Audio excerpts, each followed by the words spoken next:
एक परिवार 3 पीढ़ियों से इस देश के खिलाफ जहर उगल रहा है, जिस पर कभी पाकिस्तान के साथ मिलकर षड्यंत्र रचने के आरोप लगते हैं तो कभी वो भारत के एक हिस्से पर चीन के शासन की बात करता है। वो परिवार जिसने भारत के खिलाफ कभी अमेरिका से तो कभी सोवियत संघ से मदद मांगी। अगर आपको लगता है कि ये परिवार भारत से बाहर रहकर ये सब करता होगा तो आप गलत हैं। इस परिवार के 3 सदस्य भारत में ही रहकर एक राज्य के मुख्यमंत्री बने।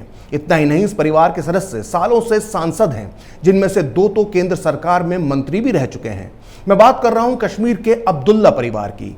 पिछले वीडियो में मैंने आपको बताया था कि किस तरह से शेख अब्दुल्ला ने कश्मीर में हिंदुओं के खिलाफ हिंसा करवाई और कैसे हिंदुओं से नफरत की राजनीति करके वो जम्मू कश्मीर की सत्ता पर काबिज हो गए। आज खरी बात में मैं आपको तथ्यों, तर्कों और सबूतों के साथ बताऊंगा कि कैसे शेख अब्दुल्ला ने भारत के दुश्मन पाकिस्तान से हाथ मिला लिया था और कैसे उन्होंने अलग अलग मौकों पर सोवियत संघ और अमेरिका की दम पर कश्मीर को एक अलग देश बनाने का ख्वाब देखा।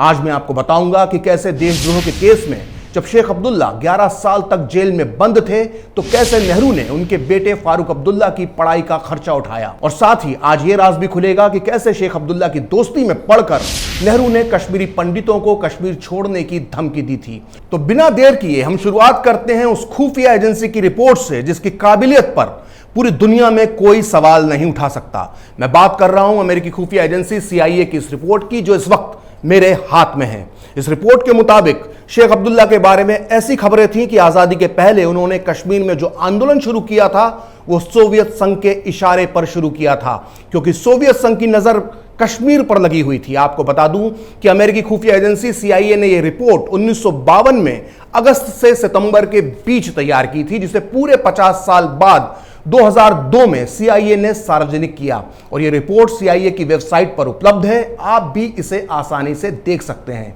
इस रिपोर्ट में खबरों के हवाले से लिखा गया है कि सोवियत संघ के इशारे पर शेख अब्दुल्ला ने कश्मीर में आंदोलन का आगाज किया था। शेख के इस आंदोलन में भारतीय कम्युनिस्ट पार्टी भी साथ दे रही थी।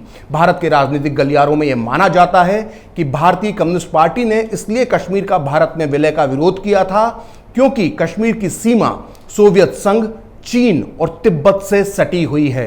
शेख अब्दुल्ला और नेहरू के विरोधियों का यह भी मानना है कि सोवियत संघ कश्मीर के अंदर भारत के खिलाफ बगावत करवाना चाहता है। आप सोच रहे होंगे कि सोवियत संघ तो भारत का दोस्त था, तो फिर कश्मीर में शेख अब्दुल्ला के साथ मिलकर षड्यंत्र वो क्यों कर रहा था। दरअसल उस दौर में सोवियत संघ का तानाशाह स्टालिन भारत और नेहरू को बिल्कुल पसंद नहीं करता था। उसका मानना था कि नेहरू अंग्रेजों के पिछलग्गू हैं। इसलिए उस दौर में शेख अब्दुल्ला और भारतीय कम्युनिस्ट पार्टी सोवियत संघ के बेहद करीबी माने जाती थी। शेख अब्दुल्ला ने श्रीनगर के मशहूर लाल चौक का नाम मॉस्को के रेड स्क्वायर के नाम पर रखा था। दरअसल कुछ लोगों का मानना है कि स्टालिन कश्मीर के रास्ते भारत में दाखिल होने की सोच रहा था, जिसके बाद भारत के वामपंथी और शेख अब्दुल्ला जैसे लोग इस देश का नक्शा बदल देते। सोचिए, शेख अब्दुल्ला एक तरफ नेहरू से दोस्ती का ढोंग कर रहे थे और दूसरी तरफ सोवियत संघ से गलबहियां भी कर रहे थे। लेकिन 1950 की दशक की शुरुआत में जब खुद नेहरू ने स्टालिन से दोस्ती कर ली तो भारत में स्थितियां बदल गईं। नेहरू के दोस्ती करने के बाद भारत के कम्युनिस्टों ने भी नेहरू के सामने हथियार डाल दिए। वहीं शेख अब्दुल्ला अब सोवियत संघ को छोड़कर अमेरिका के साथ हो लिए। 1950 के बाद से शेख अब्दुल्ला का रुख पलटने लगा था। वो भारत विरोधी बयान देने लगे थे, जिससे उनके दोस्त नेहरू को बेहद झटका लगा। नेहरू ने अपने इस दुख को अपनी बहन विजय लक्ष्मी पंडित के साथ साझा किया। ये बात मैं नहीं कह रहा, बल्कि ये बात लिखी है खुद नेहरू के अनन्य भक्त और वामपंथी इतिहासकार रामचंद्र गुहा ने अपनी किताब भारत गांधी के बाद के पेज नंबर 305 पर लिखा है कि नेहरू ने विजय लक्ष्मी पंडित को 10 मई, 18 जुलाई, 10 अगस्त 1950 को 3 पत्र लिखे, जिसका मजमून इस तरह से है। बहुत दुख के साथ कहना पड़ रहा है कि शेख अब्दुल्ला बहुत ही गैर जिम्मेदाराना तरीके से काम कर रहे हैं। जिंदगी में सबसे कठिन बात यह होती है कि कोई अपने ही दोस्त के खिलाफ कैसे पेश आए। ऐसा लगता है कि शेख अब्दुल्ला हमसे संघर्ष करना चाहते हैं। वह गलत लोगों से घिर गए हैं और उन्हें गलत सलाह दी जा रही है। कश्मीर में बहुत सारी ताकतें काम कर रही हैं जो उन्हें कई दिशाओं में खींचती हैं। दरअसल नेहरू का ये दुख या यूं कहें कि ये शक गलत नहीं था। शेख अब्दुल्ला कश्मीर को भारत से अलग करके एक अलग देश बनाने का ख्वाब देख रहे थे और इसी सिलसिले में उन्होंने भारत में अमेरिका के राजदूत लॉय हेंडरसन से 29 सितंबर 1950 को मुलाकात की थी। इस मुलाकात में शेख अब्दुल्ला से जो भी बातचीत हुई उसकी पूरी डिटेल एक पत्र में हेंडरसन ने अपने विदेश मंत्री डीन एचिसन को लिखकर भेज दी। इस पत्र में राजदूत हेंडरसन ने लिखा था कि शेख अब्दुल्ला की राय में कश्मीर को आज़ाद हो जाना चाहिए। कश्मीर के ज़्यादातर लोग आज़ादी चाहते हैं। शेख को इस बात का यकीन है कि अगर कश्मीर की आज़ादी तय हो जाए तो फिर इसमें पीओके यानी पाकिस्तान अधिकृत कश्मीर के नेता भी नेशनल कॉन्फ्रेंस का सहयोग करेंगे। शेख अब्दुल्ला ने मुझसे ये भी पूछा है कि क्या अमेरिका एक स्वतंत्र कश्मीर का समर्थन करेगा। इस मुलाकात के बाद शेख अब्दुल्ला और अमेरिका के बीच क्या खिचड़ी पकी ये आज तक एक राज है। लेकिन इसके बाद शेख अब्दुल्ला की भारत और हिंदुओं के खिलाफ नफरत तेजी से बढ़ने लगी। लेकिन 10 अप्रैल 1952 को उन्होंने रणबीर सिंहपुरा में जो कहा उससे साफ हो गया कि शेख हिंदू विरोधी होने के साथ साथ देश विरोधी भी हैं। उन्होंने उस दिन कहा था कि कश्मीर का भारत में पूरी तरह विलय नहीं हो सकता क्योंकि भारत की धरती पर अब तक सांप्रदायिकता जिंदा है। जब सांप्रदायिकता की कब्र खुद जाएगी तब फिर विचार किया जाएगा। इतना ही नहीं, शेख ने प्रजा परिषद के नेतृत्व में जम्मू के हिंदुओं द्वारा चलाए गए आंदोलन को बेहद बेदर्दी के साथ कुचला। छात्रों से लेकर बुजुर्गों पर भी सैकड़ों बार लाठी चार्ज किया गया और करीब 30 लोगों की मौत पुलिस की गोली से हुई। यहां तक कि जम्मू के हिंदुओं को अपने परिजनों की अस्थियां हरिद्वार ले जाने के लिए भी नेशनल कॉन्फ्रेंस के स्थानीय नेताओं से अनुमति लेनी पड़ती थी। इसी आंदोलन का समर्थन करने और परमिट सिस्टम का विरोध करने के लिए जनसंघ के अध्यक्ष श्यामा प्रसाद मुखर्जी कश्मीर पहुंचे थे, जहां कैद के दौरान 23 जून 1953 को उनकी रहस्यमय तरीके से मौत हो गई।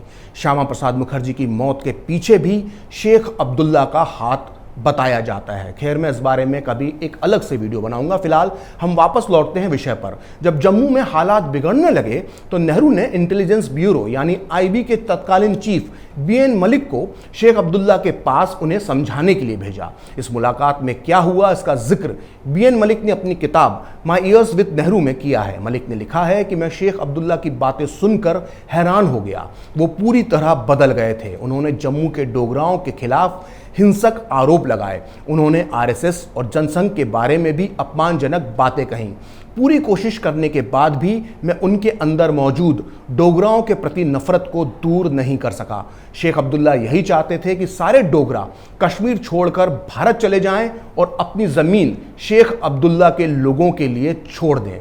यानी बीएन मलिक ये साफ कह कर देते हैं कि शेख अब्दुल्ला कश्मीर ही नहीं बल्कि जम्मू से भी हिंदुओं को पूरी तरह से साफ कर देना चाहते थे। और सोचिए, ऐसी सोच रखने वाले शेख अब्दुल्ला और उनकी पार्टी नेशनल कॉन्फ्रेंस के लिए नेहरू का मानना था कि कश्मीरी पंडितों को नेशनल कॉन्फ्रेंस में शामिल हो जाना चाहिए या फिर उन्हें कश्मीर छोड़ देना चाहिए। ये बात मैं नहीं कह रहा बल्कि ये बात लिखी है कश्मीर के जाने माने लेखक और समाज सेवी दीनानाथ रैना ने अपनी किताब जो 1990 में छपी थी। इस किताब का नाम है unhappy Kashmir the hidden story, जिसमें उन्होंने नेहरू के एक भाषण का हवाला दिया है। रैना के मुताबिक नेहरू ने कहा था कि यदि कश्मीरी पंडित कश्मीर में रहना चाहते हैं तो उन्हें नेशनल कॉन्फ्रेंस में शामिल हो जाना चाहिए या फिर उन्हें कश्मीर को अलविदा कह देना चाहिए। नेशनल कॉन्फ्रेंस ही असली राष्ट्रीय संगठन है। यदि कश्मीरी पंडित इसमें शामिल नहीं होते हैं तो कोई भी उपाय उनकी रक्षा नहीं कर पाएगा। नेशनल कॉन्फ्रेंस में शामिल होने के अलावा उनके पास कोई विकल्प नहीं है। खैर, 1953 तक आते आते नेहरू को अपनी भूल का पूरी तरह से एहसास हो गया क्योंकि शेख अब्दुल्ला खुल्लम खुल्ला पाकिस्तान की गोद में जाकर बैठ गए थे। 13 जुलाई 1953 को कश्मीर घाटी में शेख ने एक बेहद भड़काऊ, देशद्रोही और पाकिस्तान परस्त भाषण दिया। इस भाषण में उन्होंने कहा, हमारे कश्मीरी शहीदों ने हमें अपनी आज़ादी के लिए और बलिदान देने के लिए प्रेरित किया है। यदि ज़रूरत पड़ी तो हमारे युवा अल्जीरिया के लोगों की तरह युद्ध लड़ने से भी नहीं चूकेंगे।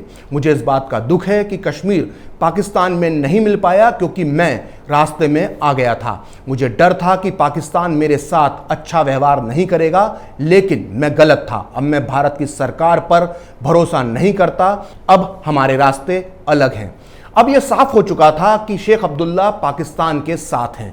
फिर भी नेहरू ने उन्हें बातचीत के लिए बार बार दिल्ली बुलाया, लेकिन शेख दिल्ली नहीं आए। फिर आई ऐसी खबर जिसने नेहरू की नींद उड़ा दी। 21 अगस्त 1953 को ईद थी और इसी दिन शेख अब्दुल्ला कश्मीर को आज़ाद मुल्क घोषित करने वाले थे। ये सीधे सीधे भारत की अखंडता को चुनौती थी, लिहाजा 8 अगस्त 1953 को शेख अब्दुल्ला को गिरफ्तार कर लिया गया। पूरे 5 साल बाद जनवरी 1958 में शेख को रिहा किया गया, लेकिन तब भी उन्होंने अपनी हरकतें नहीं छोड़ी।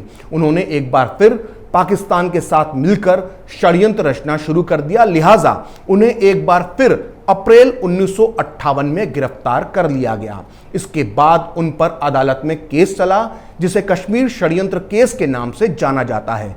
कश्मीर और नेहरू सरकार की तरफ से गोपाल स्वरूप पाठक वकील थे, जो बाद में जाकर भारत के उपराष्ट्रपति बने। गोपाल स्वरूप पाठक ने 14 मार्च 1959 को अदालत में शेख के खिलाफ नेहरू सरकार की तरफ से जो दलील दी थी उसके बारे में हर भारतीय को पता होना चाहिए। भरी अदालत में सरकार की तरफ से पाठक ने शेख अब्दुल्ला को बेनकाब करते हुए सबूतों के साथ कहा था कि शेख अब्दुल्ला और उनके साथियों ने पाकिस्तान की मदद से सरकार को उखाड़ फेंकने का प्रयास किया है।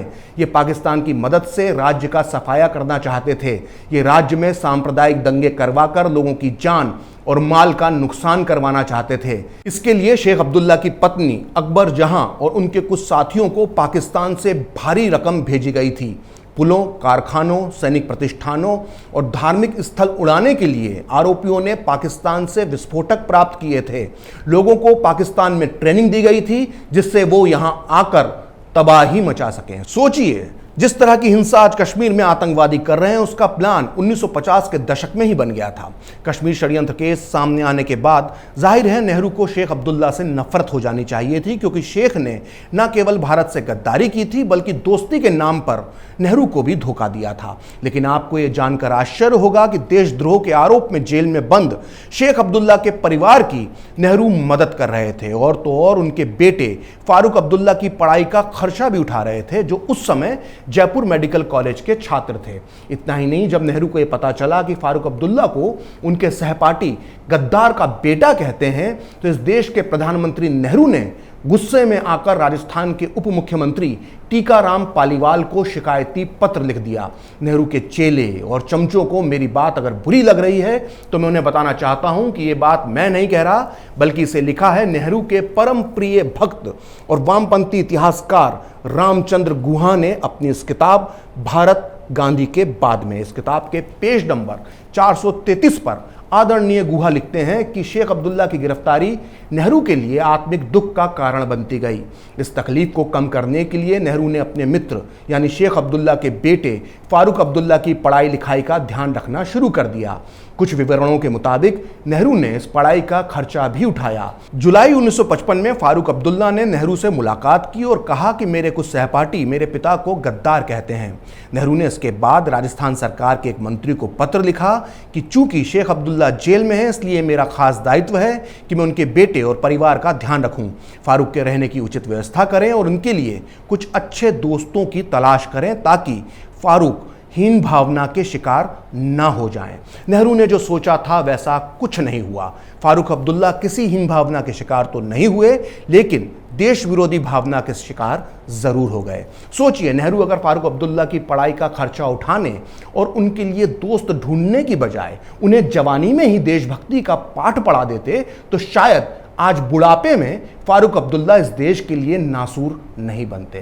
खैर, अदालत में सारे सबूत शेख अब्दुल्ला के खिलाफ थे। उन्हें देश के खिलाफ युद्ध छेड़ने के आरोप में फांसी की सजा भी हो सकती थी, लेकिन अचानक वो हुआ जिसकी किसी ने कल्पना नहीं की थी। 8 अप्रैल 1964 को नेहरू सरकार ने शेख अब्दुल्ला पर लगे सारे आरोपों को वापस ले लिया और इसी के साथ ये केस बिना किसी फैसले के खत्म हो गया। शायद ये पहली बार था कि किसी देशद्रोह के इतने बड़े केस को सरकार ने इस तरह से वापस ले लिया हो। इसमें कोई शक नहीं कि अगर अदालत के फैसले का इंतजार किया गया होता तो शेख अब्दुल्ला बहुत बड़ी मुश्किल में फंस सकते थे। खैर, इसके बाद शेख अब्दुल्ला आज़ाद हो गए और मई 1964 के पहले हफ्ते में पाकिस्तान चले गए, जहां उन्होंने पाकिस्तान के तानाशाह अयूब खान से मुलाकात की। दरअसल वो नेहरू का कोई प्रपोजल लेकर पाकिस्तान गए थे, जिसके बारे में मैं एक अलग से वीडियो बनाऊंगा, क्योंकि ये भी एक बहुत बड़ी साजिश थी। खैर, जब शेख अब्दुल्ला पाकिस्तान में ही थे तब 27 मई 1964 को नेहरू की मौत हो गई। शेख वापस भारत आ गए और चुपचाप नई प्लानिंग और प्लॉटिंग में लग गए। फरवरी 1965 में एक बार फिर कश्मीर के हालात बिगड़ने लगे और ऐसा लगने लगा कि पाकिस्तान कश्मीर पर हमला कर सकता है, तो शेख ने फिर से एक नई चाल चली। उन्होंने सरकार से हज यात्रा की अनुमति मांगी, जो उन्हें मिल गई, लेकिन हज के बहाने वो अरब देशों की यात्रा पर निकल गए। इसी यात्रा के दौरान शेख ने मिस्र की राजधानी कायरो में एक प्रेस कॉन्फ्रेंस की और मिस्र के राष्ट्रपति अब्दुल गमाल नासिर से कश्मीर मामले में दखल देने की मांग की। 1.5 महीने तक शेख अब्दुल्ला मुस्लिम अरब देशों में भारत के खिलाफ एजेंडा चलाते रहे, जैसा कि आज भी कई मुस्लिम नेता और संगठन करते हैं। लेकिन इस यात्रा के दौरान शेख ने असली कांड किया अल्जीरिया में, जहां उन्होंने भारत के दुश्मन और चीन के प्रधानमंत्री चाउ एन लाई से मुलाकात की। 1962 के युद्ध के बाद भारत और चीन के संबंध टूट गए थे और दुश्मन देश के प्रधानमंत्री से इस तरह से मिलना एक राष्ट्रीय अपराध था। आरोप थे कि शेख ने इस मुलाकात में चाउ एन लाई और पाकिस्तान के साथ मिलकर कश्मीर को लेकर कोई बड़ी डील की थी। आप इस घटना को जानने के बाद अब फारूक अब्दुल्ला के इस चीन प्रेम के खानदानी कारण को समझ सकते हैं। खैर, जैसे ही खबर भारत पहुंची, हड़कंप मच गया और शेख अब्दुल्ला का पासपोर्ट रद्द कर दिया गया। मार्च 1965 में जैसे ही वो भारत पहुंचे, उन्हें दिल्ली एयरपोर्ट पर ही गिरफ्तार कर लिया गया और तत्काल उन्हें दिल्ली से दूर तमिलनाडु के कोडाईकनाल में नजरबंद कर दिया गया। इस घटना के 5 महीने बाद ही पाकिस्तान ने सितंबर 1965 में कश्मीर पर हमला बोल दिया। पाकिस्तान ने हमले के लिए लगभग वही प्लान अपनाया जिसको बनाने का आरोप 1959 में शेख अब्दुल्ला पर लगा था। 1950 में शेख अब्दुल्ला के तथाकथित प्लान और 1965 के पाकिस्तान के हमले के तरीके में कई समानताएं थीं। बाकी आप समझदार हैं और उस पूरी साजिश का अंदाज़ा आप खुद लगा सकते हैं। खैर, पूरे 3 साल बाद शेख अब्दुल्ला को 1968 में कोडाईकनाल से आज़ाद किया गया। शेख की भारत के प्रति वफादारी हमेशा से संदेह के घेरे में रही, इसलिए जब 1971 में भारत पाकिस्तान सीमा पर तनाव बढ़ा तो 18 महीने के लिए इंदिरा गांधी ने शेख अब्दुल्ला को कश्मीर से बाहर भेज दिया और प्रवेश पर पाबंदी लगा दी। वो तो 1974 में जाकर जब शेख को कश्मीर के मुख्यमंत्री पद का लालच दिया गया तो उन्होंने अपने बागी तेवर ढीले कर दिए। 1975 में प्रधानमंत्री इंदिरा गांधी और शेख अब्दुल्ला के बीच एक समझौता हुआ, जिसे इंदिरा शेख अकॉर्ड कहा जाता है।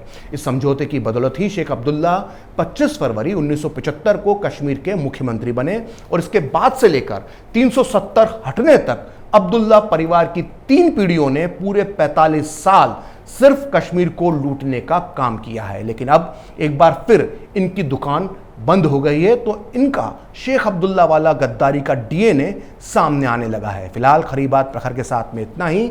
आप चाहें तो मुझसे जुड़ने के लिए मेरे फेसबुक पेज प्रखर श्री 78 को लाइक कर सकते हैं, और अगर ट्विटर पर आप मुझसे जुड़ना चाहते हैं तो मेरा ट्विटर हैंडल है प्रखर श्री 78। अगर आपको ये वीडियो पसंद आया तो इसे लाइक करें, शेयर करें और कैपिटल टीवी को सब्सक्राइब करें। नमस्कार।